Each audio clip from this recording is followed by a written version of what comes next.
Naka-buy one take one po tayo dito. Naka-buy one take one po tayo sa dry fit shirt natin. Ayan, tas naka-sale naman po tayo dito sa shirt natin. Ayan. Thank you po sa pag-checkout.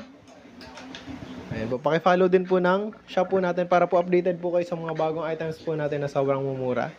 Na parating pa lang po, ayan. Welcome po sa bagong pasok po sa live natin mga guys. Ayan po, check out na po kayo guys. Check out na po kayo again. Ito po yung dry fit shirt natin, size medium po, color black. Ayan, stretchable po siya, naka-double stitching na rin po. Yung medium po natin is 60 to 70 kilograms din, 160 to 170 cm naman po sa height. Ayan. Perfect po pang gym, pang basketball, pang jogging. Ayan, ito po siya sa likod. Ayan. Hindi po siya makati sa balat gamitin. Sobrang komportable, sobrang presko po. Ayan. Hindi po siya yung sagabal kapag, ayan po, hindi po siya sasagabal sa atin. Sasabay lang po siya sa mga movement natin.